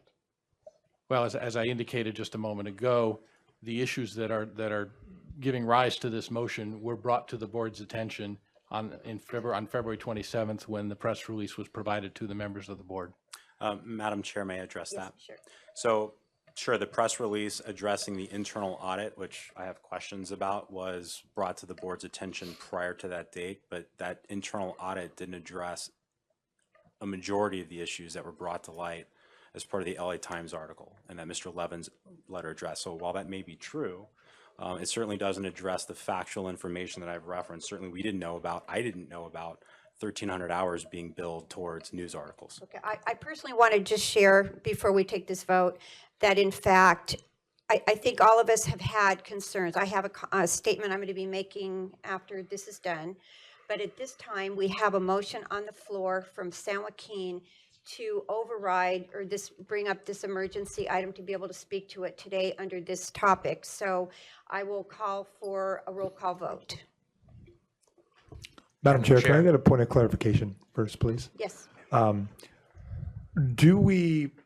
I only sit on San Joaquin, and this is a lot of, mostly a 241 issue, obviously, in San Clemente. Were the consultants under all circumstances hired for both boards, or were some of these contracts strictly under the That's a 241? good point. Who would want to answer that, Mike, or? Yeah, it is a joint contract. Okay, I thought so. Okay. So that's, yes, so it's proper to be heard by San Joaquin and by Foothill. Okay, so there is a motion. Madam Chair, point of clarification. Yes, sure. If we're anticipating a similar vote momentarily with respect to Foothill Eastern, Right.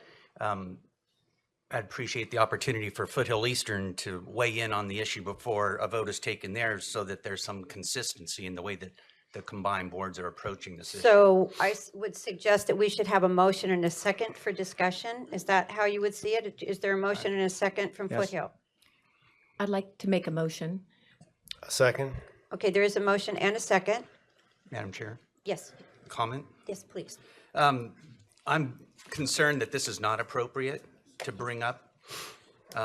As was mentioned briefly earlier, the TCA did distribute to all directors prior to publishing this agenda a press release addressing the issues that would be the subject of this matter. So there was ample opportunity for any director to make a request to place this on the agenda before it was published, if so desired.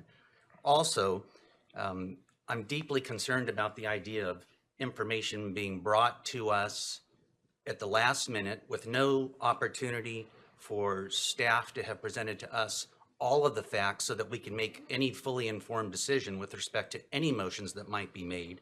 No opportunity for directors to prepare. I don't know what information may have been chosen to be brought out by those making these motions, but I'm aware that there's information that was in the press release given to directors that showed the internal audit showed, in fact, while there were some mistakes made, there was also mistakes made in favor of the TCA in that we had been underbilled by thousands of dollars.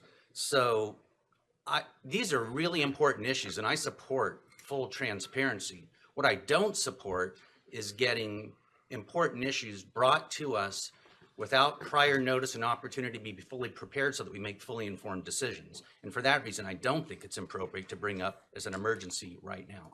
Okay. Yes, Director. I agree with Director Beal. I'm in the fact-finding business, as Director Bain is, and I look at two articles and our own press release.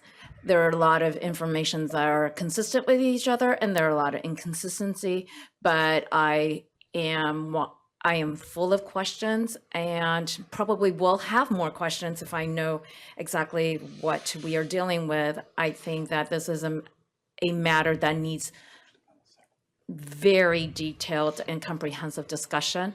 And right now, I don't feel that we can't have a meaningful and thoughtful discussion. Not that this is not an important matter. As a matter of fact, it's a very important matter for this board to completely examine what had happened. But given the inconsistencies of the documentations we have, which are, two news articles and a press release, and an internal audit, I think it's important for us to put it on the agenda for next month where we can have a very good discussion. I'd like to hear from staff exactly what had happened. If possible, the person the staff member or the outside agency that conducted the internal audit to be present to answer those questions as well.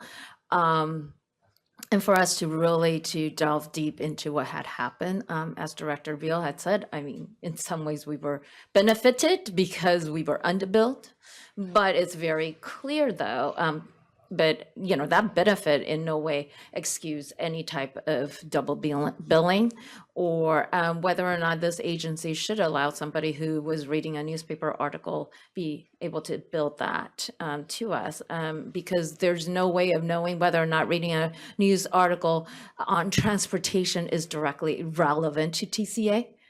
If somebody can say, hey, I read this article and it's specifically related to TCA, then I might be willing to accept that type of research, if you want to call that. But just on the idea of reading an article is concerning to me. So, and I like to see what kind of practice, what kind of billing are we talking about? How are the invoices structured? It's important for us to have that type of discussion because we're dealing with so many invoices here. It's not just about, Venture Strategic. It's about every single contract that comes before this board, and we need to make sure that we're on top of it. So I appreciate Director Bain's motion, but I would like to see it for next month so that we have a really good detailed discussion about it. Okay, thank you. We'll move to Director Bartlett, then Director Crane, and then Director Ferguson. Thank you. I appreciate all the comments from our colleagues today. And Director Wang makes a really good point. It's not just one contract. We want to look at all of our contracts. We have a lot of contracts with the agency, especially in the area of consultants and lobbyists, et cetera. And I think we have a contracts ad hoc today where this is all good information that needs to be produced and presented and have a robust discussion at the contracts ad hoc. And then from there, I think we can probably get something on the agenda and bring that up to the full board at that point. So that would be my recommendation. Okay, thank you. With that, Director Crane. Thank you so much. I've known this particular writer for many years, and he tends to be very provocative.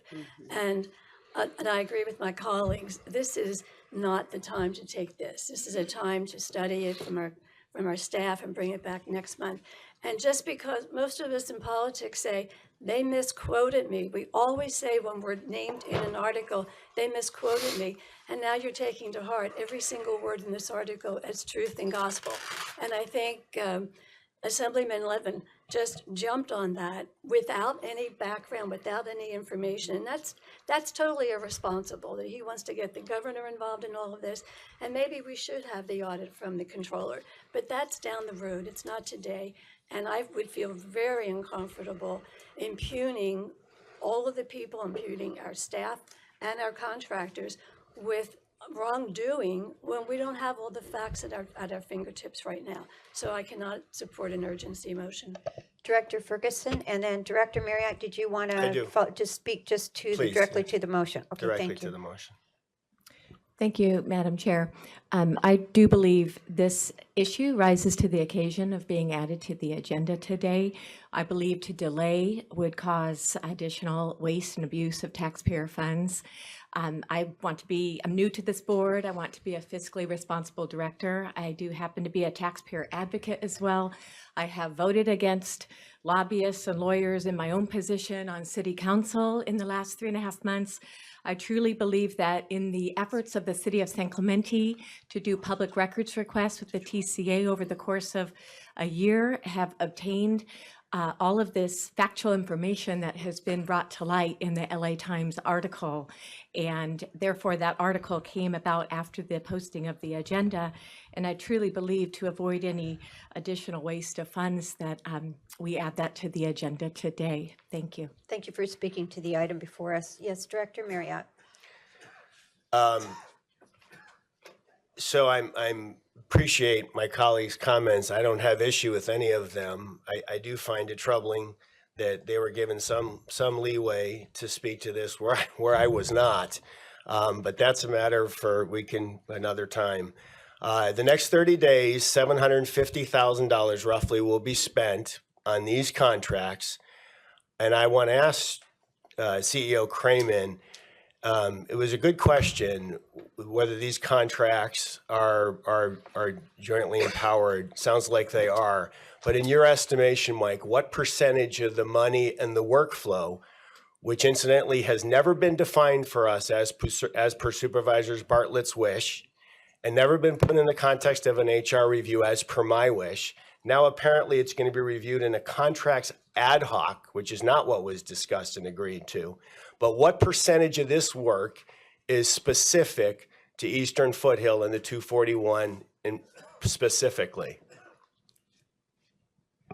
Well, the contract would predominantly be Foothill Eastern, but there are San Joaquin items as well within the scope. If I could just step in, one right now. We are debating whether we should have a special a motion to move forward for this discussion. This is not the time to be asking questions of staff. So if you have comments to the motion, which is to allow us to have this emergency hearing.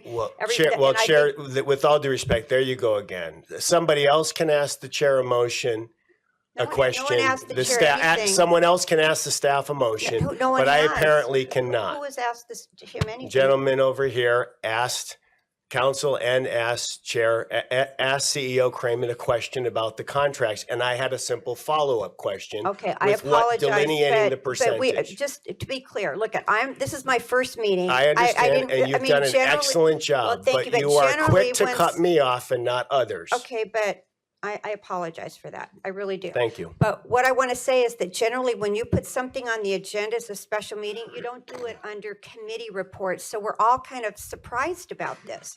Usually you would contact our board or staff and say, we want an emergency item. Could we put it on the agenda? And that was never done. So it's really a surprise. I'm trying to navigate You're this. doing your best. I'm trying to make sure that we all are talking about our rationale with a motion and a second, why we should allow this to be heard and have dialogue. And Okay. we're going Well, beyond I gave you that. 750,000 reasons. I've said my piece. Okay, well, I appreciate that. I'm sorry that you felt really was not directly trying to be You have done an uncomfortable with you. outstanding job, Chair, in your first meeting. Well, thank you. I'm trying.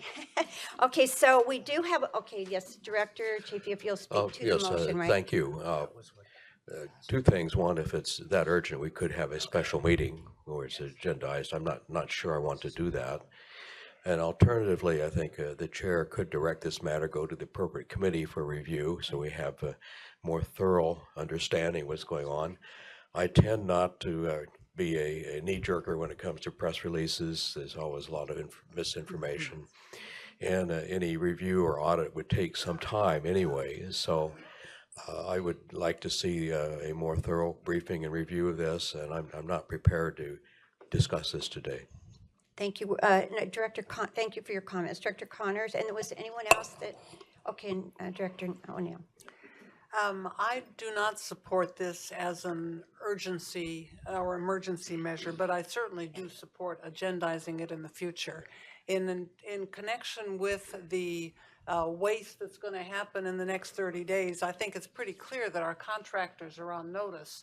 And I think it's highly unlikely that anybody's going to bill for reading the newspaper between now and our next meeting as they anticipate an audit and so forth. But I fully support the need for a careful consideration of this. I think it's evident that everybody on this board thinks this is important, but because it's important, we need to take the time to do it right. Thank you for your comments. And then Director O'Neill. Assume for a moment that the motions fail. If they fail, what is the proper mechanism to make sure that they are on the next meeting? And Then they would ask to have an agendized item, official agendized item through staff. and if the chairs, if it's possible for the chairs to do it, would the chairs commit to making Yes, sure? I would. I certainly would. And I want to share a point too, but no, I would certainly do that. I also want to share a point that when we were updated in a finance committee meeting, what was it, right after the information came out, it was before the article, right? We were informed about this internal audit and about these problems. So immediately, Chair Miniger, myself, and members of our finance committee asked to form an ad hoc committee to talk about all of our contracts and to start looking into these issues. So we were not pushing it under the rug. Today, actually, after this meeting, is our first ad hoc meeting to start discussing these contracts. And we have every contract that we have awarded through TCA that we're going to start looking at that. So I think it would be, hopefully we could have 1 or 2 meetings prior to when this would be on the agenda so that our committee can come back and share also in regard to, right, what's being brought up in a full discussion, because I think many of us did have concerns about what was brought to our attention. So I don't think any of us are of the mind that we just disagree with this, but I just think it has to follow the proper process. And I agree with the comments. So one more comment from Director Marriott, then we will take a vote to either hear it today, but I am committed to put this back on the agenda. Thank you, Chair. I would substitute a motion that we suspend the contracts until we meet next month. I think that's reasonable in light of the developments of the recent days and some of the unanswered questions and unmet obligations of the agreements that were voted on in the last few months. So I would move that we suspend these contracts for 30 days until our next meeting. So your motion, okay, first of all, we have, just so I'm clear, because I need to make sure I'm doing the right thing. Don't we have to vote to at least to be able to hear it, and then he would apply his his motion to that once we're going to hear the discussion? Because the substitute motion concerns a matter that is not on the agenda, in order to consider the substitute motion, you would Right. first need to have, again, the vote by both boards. That's on the table. That's what I That thought. this motion could be considered at this time based on a 2/3 finding by each board that there's a need for immediate action and that the need came to the board's attention after the posting of the agenda. Okay, so with that, Director Marriott, we will take the vote to approve a 2/3 override. If that goes through for both boards or one board, then you have the right to add your motion to suspend. But so at this time, we have one more, Director Wong. I'm just asking that rather than a voice vote, can we do a roll call vote, please? Yes, of course we would. Okay, so I'm going to turn, because it was brought up by San Joaquin, let's have a roll call vote for San Joaquin board members. Can we clarify what the motion is that we're voting on? This motion is to approve an override To that, put an emergency? for an emergency item agenda on the item. agenda right now. Yes, so that's all it's for. Okay, so is that clear? Okay, good. So just to be clear, if you vote for it, you do want the emergency item on the agenda. Yes. If you vote against it, you do not. Exactly. Then you would be opposed and want to have it in a month when we would put it on a regular agenda. Chair Miniger? Director Bain? Yes. Director Bartlett? No. Vice Chair Connors? No. Director Heft? No. Director Kelly? No. Director Marriott? Yes. Director Munsing? No. Director O'Neill? Yes. Director Penalosa? No. Director Shea, or Chair Shea? No. Director Vixerick? No. The motion fails. Okay, so we'll turn to our board of directors for Foothill. A roll call vote. Director Bartlett? No. Director Beal? Nope. Director Chafee? No. Director Ferguson? Yes. Director Huang? No. Director Kelly? No. Director Kring? No. Director Marriott? Yes. Director Vixerick? No. Director Murphy? No. Director Penalosa? No. Vice Chair Puckett? No. Chair Shea? No. Director Voits? Abstain. Motion fails. Okay, so again, I want to apologize to Director Marriott. I just was trying to keep it under that specific direction of what we were talking about and going to vote for. So with that, if I could just read my talking points quickly, that maybe help a little bit to address some of these concerns today. And then my commitment, I believe, along with our chair from San Joaquin, will put this on the agenda for our next meeting, okay? So I just Sorry, like Chair, to- Madam Chair, really quickly, a clarification. okay, You sure. referenced the ad hoc committee that we're going to have to review these bills. Is that open to the public and subject to the Brown Act? It's an ad hoc, so no, because, no, it isn't. But we will bring information, if it's okay, to the next meeting of what we've discussed. I would assume that, is that appropriate? Yes. Okay, great. Okay, thank you. At this time, I just want to share quick comments. Transparency and accountability for contracts entered into by the toll roads has always been of the utmost importance of the Board of Directors and our executive staff. As the new chair of the Foothill Eastern Transportation Corridor Agency, I join with my co-chair, Mr. Miniger, and both of our boards of directors to tell you that we take seriously all inquiries into the toll roads processes and procedures. In response to TCA's recent internal audit, Chair Miniger and I, along with our members of the Finance Committee Board, have taken immediate and direct action to address the billing discrepancies and net underbilling by communications consulting firm Venture Strategic.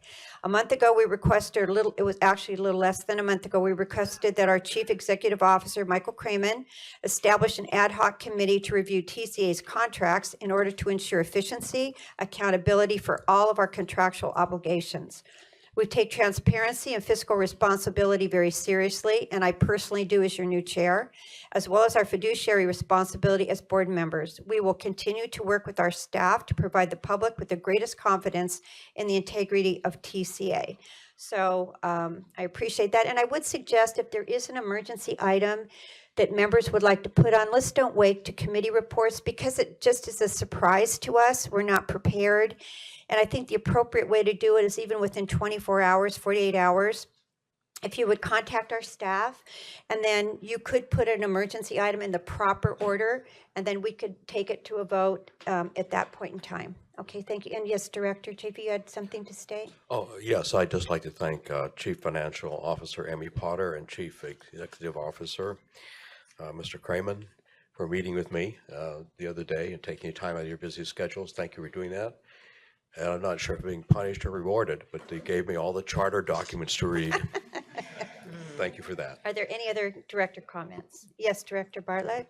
Okay, so I understand about the down in revenues and transactions due to the rains. But with regard to the, so 90% of transactions have been paid using accounts or one-time toll. So there's the other 10%. And then the remaining, so the 10%, it's comprised of non-pursuable because of no license plates or bad imaging. And then some of the processable transactions, 2/3 of those we actually do collect from. Can you give us a breakdown at some point of what is truly, what are we not collecting? And then with regard to the license plate issue, you know, now we've got state law that if you buy a new car, you've got to have the temporary license plates, and they put them in the, dealers put them in the holders. But when people go through the toll gantries, before they go through, there are some folks that are pulling the license plates out, the temporary plates out of the holders, and they're taping them to the windows or putting it on their dashboard or whatever. Are we not capturing any of that information if it's not specifically in the license plate holder? I'll let our toll operations officer handle that. I could, but then he'd have to correct me later. Samuel Johnson, Chief Operations Officer. Yes, Director, you are correct. Our camera system is focused on capturing a license plate when it's in the correct location. Okay, because these are intentional toll evaders that know that they're not going to get charged based on the temporary plate if they pull it out of the holder. So to the extent we need to start working with the legislators to kind of tighten up this, and the intent was good, but the intent only goes as far as when they keep the plate where it's supposed to be. And we need to figure out what we're going to do when they start to pull it out and do other things with their temporary license plates. Correct. Okay. And is there anything we can do with regard to the camera? We just focus on the license plate holder itself. We don't focus on anything else in the vehicle? Correct, Director, because the risk would be capturing a person, a picture And there of are a privacy person, issues. and we wouldn't want to go down that route. Okay, so perhaps maybe check with the maker of the bill when this originally went through and let them know that, you know, there are a certain number of individuals, and it's increasing daily, where they're pulling out those temporary plates. What can we do legislatively to fix this issue with regard to fines if they get caught by the highway patrol, et cetera? Yes. All right, thank you. Thank you very much. And Director Murphy? Well, I was just going to say I can't speak for all agencies, but I know of at least one or two agencies that now as this rolls in and the time expires where you can't legally still drive a vehicle without a plate, it is considered the same thing as driving with no plates. And so it's another reason that someone can be stopped. And again, I'm not an attorney. I don't play one on TV. But I do know that at least of a couple of agencies that are using that to advantage when they see those. So, you know, I think that may address what your concern is, because it's paramount or tantamount to driving with no plates, which of course will get a lot of attention very quickly. Thank you. Are there any other director comments at this time? Okay, so we have no closed session as I stated prior, and if there are a motion to adjourn? Second? Matt, before we adjourn, please, sure. Madam Chair. Yes. Has it been moved to agendize this item for the next meeting? No, I'm putting it on the agenda. Okay, thank That was our discussion. Okay. And I will, I promise, it's going to be on there. I will direct our, Mr. Kramer, that we will be putting that on the next agenda. And what is our next meeting? That would be April 11th. Is that April correct? 11th, correct. Okay, good. So hopefully I'll have a robust discussion. I'm assuming we will, as usual. Okay, with that, we have a motion and a second to adjourn. All in favor? Aye. Okay, we have our ad hoc committee right